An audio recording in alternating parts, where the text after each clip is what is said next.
Karena kalau kita punya achievement tapi it's not bermanfaat pada orang lain, itu sia-sia juga gitu. Jadi yang paling penting kita punya suatu hal yang bisa kita bagikan ke orang lain, ilmu yang bermanfaat. Mungkin seperti itu teman-teman. Agak plot ya, mungkin kita pikir dari awal udah kayak doain ya apa gitu, rupanya belum tahu nih guys.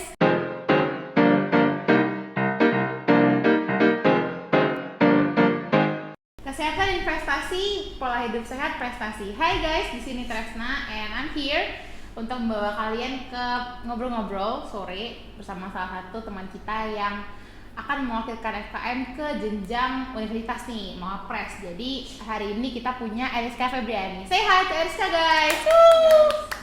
Halo Eriska. Jadi hari ini welcome to Tropico Podcast. Jadi di sini kita mau tahu lebih banyak tentang bagaimana Eriska bisa mencapai level Mawapres saat ini gitu. Jadi mungkin bisa kenalan dulu namanya, angkatannya dan Oke, halo teman-teman semua. Kenalin, nama aku Eriska Febriani Hutagaul dari program studi S1 Kesehatan Masyarakat angkatan 2020 dan kemarin puji Tuhan terpilih sebagai Mawapres Utama 1 Fakultas Kesehatan Masyarakat Universitas Sumatera Utara tahun 2022. Keren banget. Ini deserve applause nggak sih guys? Jadi aku mau tahu lagi dong, tadi aku udah nanya sih di awal.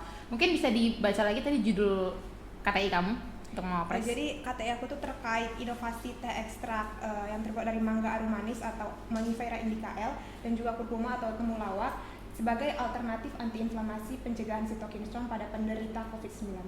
Wah, panjang banget, udah kayak judul skripsi ya. Mungkin nanti kalau misalnya lulus nggak perlu skripsian kali ya. Oke, jadi karena udah dikasih tahu nih tentang judulnya, mungkin kita bakal mundur sedikit tentang kesibukan sehari-hari. Jadi mungkin Erika bisa kasih tahu kesibukannya sehari-hari ngapain sekarang? Oke, terima kasih Kak. Mungkin kalau untuk kesibukan aku sehari-hari ya, kuliah online itu pasti kuliah online ya. Of course. Kemudian juga aku ada ikut beberapa UKM gitu. Kemudian juga ada ikut kepanitiaan juga baik di kampus ataupun ada juga kepanitiaan yang program nasional seperti itu. Wow. Mungkin itu aja saja. Sibuk banget ya kayaknya ya. Enggak terlalu juga. Oke, jadi pasti yang paling penasaran kita kan tujuan dari podcast ini pasti untuk istilahnya memotivasi nih either teman seangkatan atau misalnya di kelas lebih lanjut tentang gimana kamu join Mawapres. Jadi mungkin bisa jelasin latar belakang ikut programnya, apakah mungkin kamu punya interest sebagai peneliti atau mungkin kamu ke depannya aku pengen kerja jadi peneliti Kak gitu. So maybe you can tell me about it. Oke. Jadi terkait Mawapres ini sebenarnya aku udah tahu sebelum jadi mahasiswa ya gitu. Jadi waktu tahun 2020 itu aku sempet kan itu lama liburnya gitu kan. Jadi aku sempet nyari kompetisi-kompetisi gitu. Kalau di mahasiswa itu apa sih kompetisi yang bergengsi gitu. Dan aku nemuin tuh salah satu di internet kan kompetisi dari Kemendikbud. Itu kan ada PKM, itu pasti udah familiar gitu. Kemudian ada juga namanya pemilihan mahasiswa berprestasi. Nah, aku tertarik tuh, Mawapres, apa sih Mawapres? Jadi aku searching gitu kan. Dan kemudian juga latar belakang lainnya aku dari kayak waktu SMA gitu suka juga terkait karya ilmiah dan sangat bersyukur sekali di Mawapres ini ternyata itu yang diminta. Fasilitasi ya. Iya, salah satu penilaiannya itu membuat karya ilmiah. Jadi aku mencoba untuk ikut kompetisi ini. Mungkin seperti itu Pak. Oke, keren banget guys. Dari awal sudah ambis ya, dari SMA sudah ambis mau jadi Mawapres gitu. Jadi kira-kira tentunya Mawapres itu kan pasti ada seleksinya kan, kayak harus mungkin seleksi berkas atau segala macam. Mungkin bisa jelasin apa aja tips biar lulus atau mungkin dari awal banget nih, dari awal kamu join, terus kamu ngehubungi dosen siapa buat join, kamu harus ngapain buat join sampai akhirnya kamu bisa dinyatakan lulus sebagai perwakilan dari FKM. Oke, terima kasih Kak atas pertanyaannya. Jadi mungkin teman-teman aku bisa sharing gitu kan. Sebenarnya untuk ikut Mawapres ini bahkan yang tingkat fakultas aja tuh nggak semudah itu gitu. Karena aku juga udah pernah ikut juga tahun lalu, tapi sebagai Mawapres 4 dan di situ sih aku baru sadari sekarang memang banyak sekali kekurangannya, makanya Mawapres 4 seperti itu. Dan cutting juga sih yang juaranya. Jadi itu menjadi salah satu pengalaman dan evaluasi aku ke depannya sehingga aku ikut lagi tahun ini dan kemarin puji Tuhan terpilih sebagai Mawapres 1 karena sudah cukup tahu juga gitu juri-jurinya nanya apa, kemudian KTI yang bagus juga aku sudah mempersiapkan juga untuk capaian unggulan. Dan mungkin terkait seleksi teman-teman, ada teman-teman yang ingin juga ikut Mawapres di tahun depan ya, itu kita yang pertama itu kalau di fakultas itu ada seleksi berkas ya, terkait kita tuh minta persetujuan dari dosen pembimbing kita. Kemudian terkait IPK kita dilihat juga. Kemudian juga yang kedua tuh ada kalau kita lolos di tahap berkas kita masuk ke tahap CU dan GK itu kita diminta capaian unggulan. Jadi mungkin sedikit juga tips waktu ikut itu kan ada seleksi capaian unggulan. Jadi teman-teman yang mau ikut Mawapres tahun depan mungkin bisa nih mempersiapkan capaian unggulan atau prestasinya mulai dari sekarang. Dan aku mau berbagi tips juga bahwa kemarin waktu pendampingan di Biro Kemahasiswaan, mereka berkata bahwa capaian unggulan itu tidak hanya terkait karya tulis ilmiah saja. Bahkan di nasional itu mereka juga meminta prestasi mungkin di bidang seni, olahraga, jadi tidak monoton di satu bidang seperti itu, Kak. Kemudian yang terakhir itu seleksi presentasi dalam bahasa Inggris sih. Itu juga merupakan salah satu penilaian yang cukup besar untuk dilihat para juri, karena kita kan nggak bisa hanya membuat karya tulis tapi kita nggak bisa menyampaikan nih. Jadi kita harus bisa membuat karya tulis yang baik, tapi penyampaiannya juga menarik audience, menarik judgesnya untuk memilih kita gitu. Jadi mungkin paling penting itu rehearsal sih, kita perlu latihan gitu. Mungkin seperti itu sih, Kak. Wow, banyak banget sepertinya kayak apa yang kamu dapetin dari prosesnya itu juga udah banyak banget ya. Jadi aku pengen tahu deh, kira-kira di antara semua itu bagaimana sih pengalaman kamu gitu? Maksudnya kayak bagaimana sih kamu ngerasa diri kamu itu berkembang, apa yang berkembang dari diri kamu setelah kamu mengikuti seluruh proses yang begitu panjang ini? Oke, terima kasih Kak atas pertanyaannya. Mungkin aku bisa sharing itu paling terutama tuh kita tuh ikut challenge kompetisi seperti itu kepercayaan diri ya. Karena di sini kita lebih di develop gitu kepercayaan diri kita, baik dalam segi kita menulis karya tulis ataupun kita ikut kompetisi, kan kita tuh harus percaya diri ya bahwa kita optimis, kita bisa menang. Kemudian juga di sini juga meningkatkan kemampuan teknik-teknik presentasi sih. Public speaking itu sangat dilihat sih dalam Mawapres ini. Mungkin itu sih. Mungkin nanti kalau udah mau sidang udah jago ya tampilnya, udah nggak takut lagi gitu ya kalau udah ditanya gitu ya. Masih belajar juga. Karena aku juga dengar tahu kemarin kalau temanku bilang kalau nggak salah misalnya Mawapres terus misalnya dia benang itu kamu nggak perlu skripsi lagi, katanya gitu sih. Semoga aja menang ya, doain guys biar menang. Dan kita punya prestasi lagi nih anak FKM. Oke, jadi aku mau tahu lebih lanjut tentang harapan kedepannya gini. Kamu kira-kira setelah kamu ikut Mawapres ini kamu punya vision nggak ke depannya, kayaknya setelah aku Mawapres aku benar-benar pengen lebih dalam lagi deh mendalami bidang penelitian gitu, atau misalnya kamu harapan kedepannya itu apa gitu yang kamu dapatkan dari sekarang? Iya, mungkin untuk harapannya sendiri ya, untuk ada dua sih menurut aku ya, internal dan eksternal ya. Kalau internalnya sendiri ya aku bisa menggali potensi diri lebih lagi gitu, dan ingin lebih banyak lagi gitu, dan lebih suka lagi untuk membaca literatur yang mungkin menarik untuk diangkat. Dan aku juga kemarin lihat ya, FKM ada program baru nih, kita disuruh untuk bisa mempublikasi jurnal sendiri. Aku lihat kemarin di Instagram. Jadi mungkin aku ingin ikut hal-hal seperti itu dan ingin mungkin menciptakan inovasi-inovasi yang dapat bermanfaat bagi orang lain. Nah, untuk eksternalnya sendiri, aku mungkin lebih ingin agar teman-teman lainnya, mahasiswa lainnya, untuk ikut join di pemilihan mahasiswa berprestasi ini. Karena apa, teman-teman? Karena universitas kita tuh sekarang sangat mendukung gitu. Bahkan kemarin ada mereka itu membentuk suatu badan untuk menggali lebih lagi prestasi mahasiswa. Berarti khusus ya? Iya, khusus. Jadi tahun depan pemilihan mahasiswa berprestasi ini lebih lagi dari tahun sekarang. Karena kan kita tahu nih, Covid udah mulai mereda, sehingga akan dilakukan pemilihan mahasiswa berprestasi secara offline. Jadi teman-teman harus persiapkan diri, dan yang paling terpenting fokusnya jangan untuk menang atau kalah. Tapi di saat kita punya inovasi, kita berpikir aja bahwa kita tuh aku mau men-sharing ilmu yang aku punya supaya teman-teman lain juga bisa mendapatkan ilmu itu. Jadi intinya kita berpikir untuk berbagi ilmu aja gitu. Jadi fokus kita nggak hanya menang kalah, yang penting kita udah belajar, pasti nggak ada yang sia-sia sih teman-teman. Wow, that's cool. Jawabannya bagus banget guys. Aduh, aku aja tersentuh dengan jawabannya.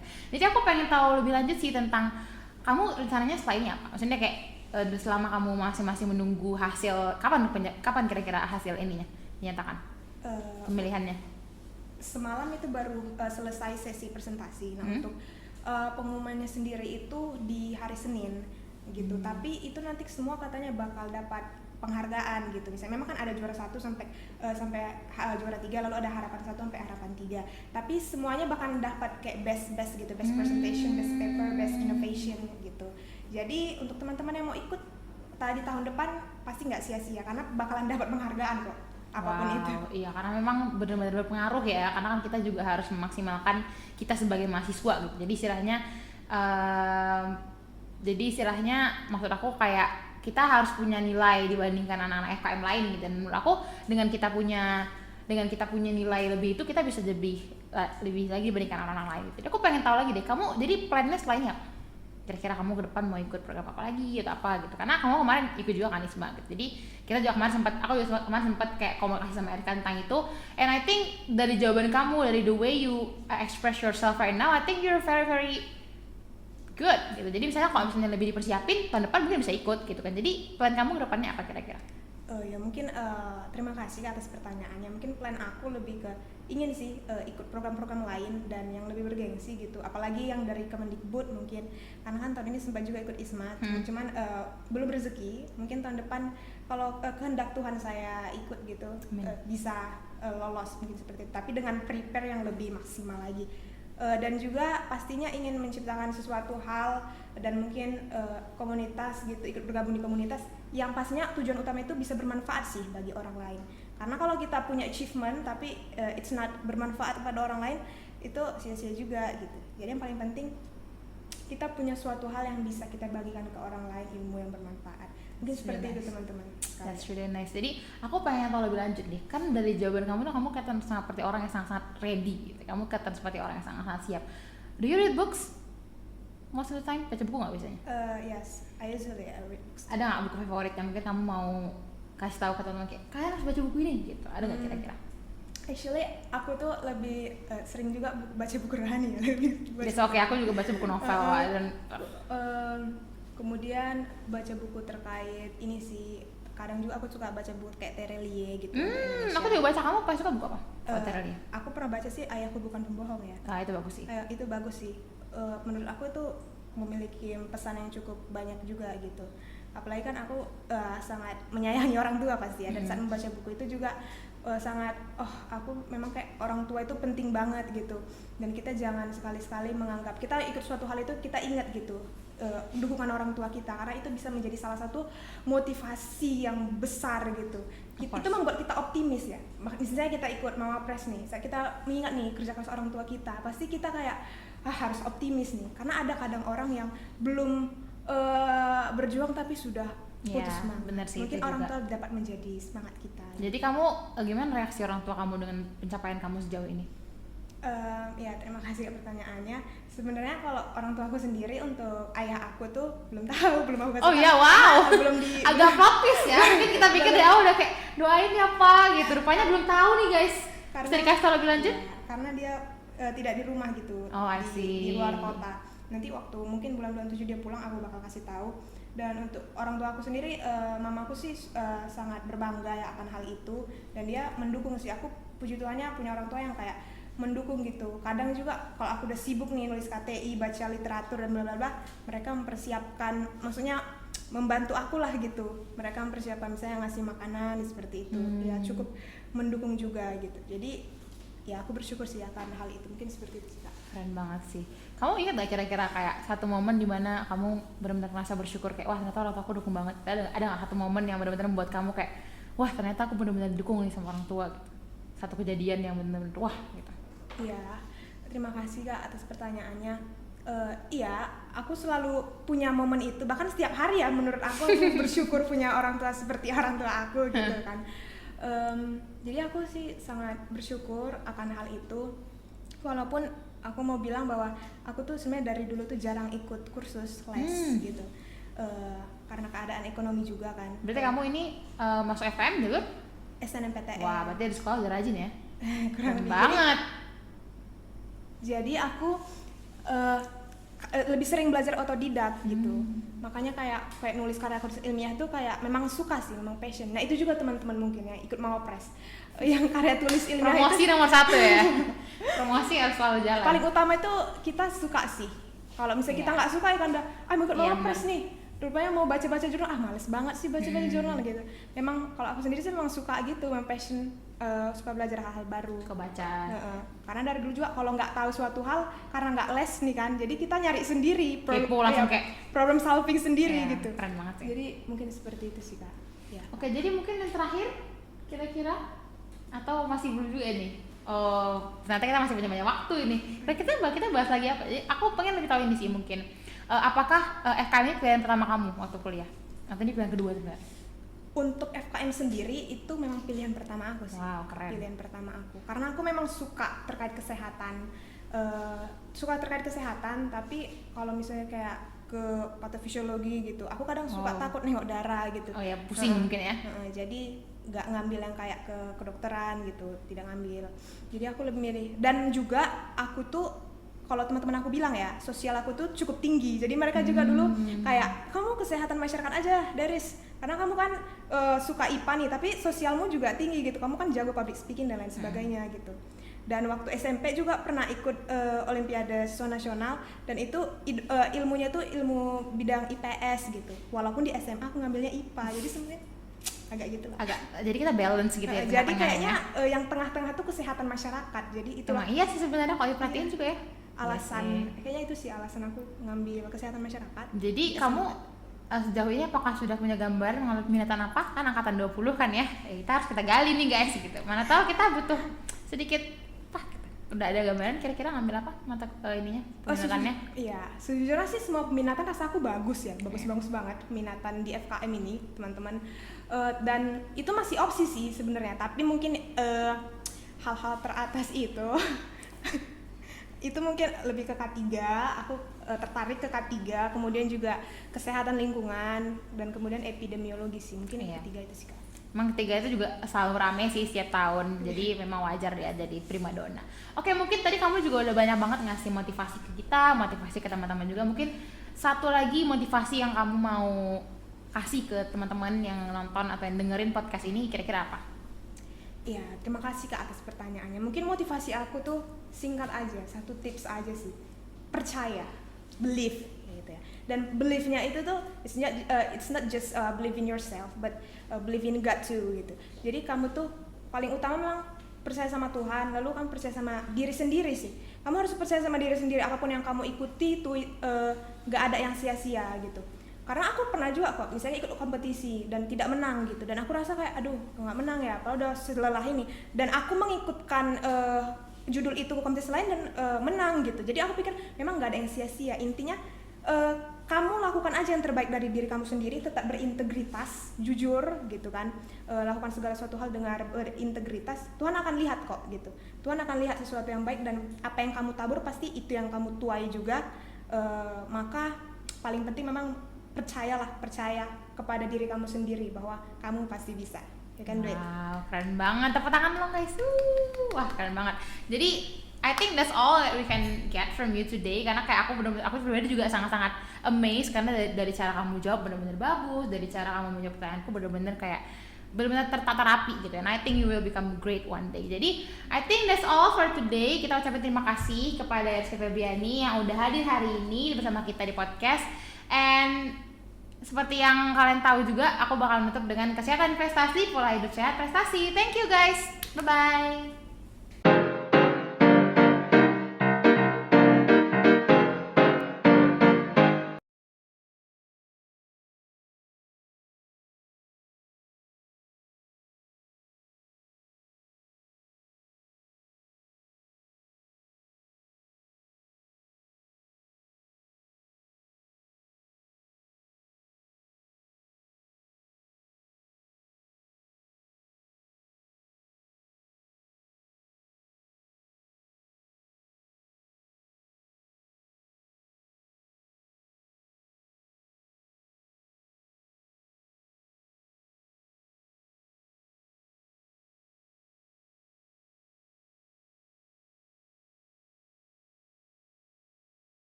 Karena kalau kita punya achievement tapi it's not bermanfaat kepada orang lain, itu sia-sia juga gitu. Jadi yang paling penting kita punya suatu hal yang bisa kita bagikan ke orang lain, ilmu yang bermanfaat. Mungkin seperti itu teman-teman.